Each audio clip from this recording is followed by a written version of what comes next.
ইতিহাসে এমন কিছু মানুষ আছেন যাদের নাম শুনলেই কেঁপে ওঠে শত্রুর হৃদয়। আজ আমরা জানবো সেই সাহাবীর গল্প যিনি জীবনে একটি যুদ্ধ হারেননি। তিনি হলেন খালিদ ইবনে ওয়ালিদ রাদিয়াল্লাহু আনহু, ইসলামের এক অমর বীর।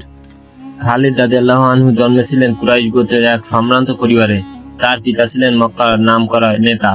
শৈশব থেকেই খালিদ ছিলেন অসাধারণ সাহসী ও বুদ্ধিমান। তরুণ বয়সেই তিনি তলোয়ার চালনায় পারদর্শী হয়ে উঠেছিলেন। উহুদের যুদ্ধে মুসলিম বাহিনীর প্রায় জয়ে ছায়া নেমে আসে খালিদের এক চালাক সামরিক কৌশলে।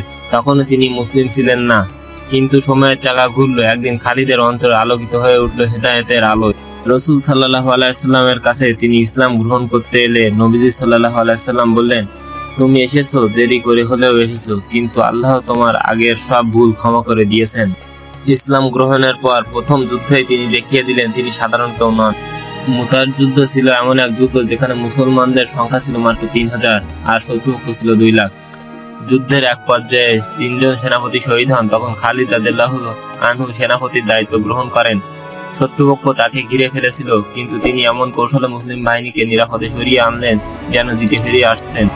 এই যুদ্ধের পরই রাসূল সাল্লাল্লাহু আলাইহি সাল্লাম তাকে আল্লাহর তরবারি বা সাইফুল্লাহ উপাধি দেন।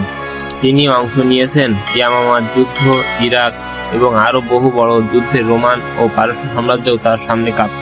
তার কৌশল, পরিকল্পনা আর সাহস দেখে শত্রুরাও তার প্রশংসা করত।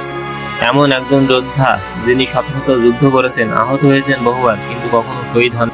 শেষ সময় খালিদ রাদিয়াল্লাহু আনহু দুঃখ করে বলেছিলেন, আমি এমন বিছানায় মরছি যেভাবে বাচ্চারা মরে, অথচ আমার শরীরে এমন কোনো জায়গা নেই যেখানে তলোয়ার, বর্শা কিংবা তীরের আঘাত নেই। তিনি কাঁদছিলেন কারণ তিনি শহীদ হতে চেয়েছিলেন, তবুও তিনি জানতেন শহীদ হওয়া কিংবা বিজয় সবই আল্লাহর ইচ্ছায়। খালিদ ইবনে ওয়ালিদ রাদিয়াল্লাহু ছিলেন এমন একজন সাহাবী যিনি ইসলামের জন্য সবকিছু ত্যাগ করেছিলেন।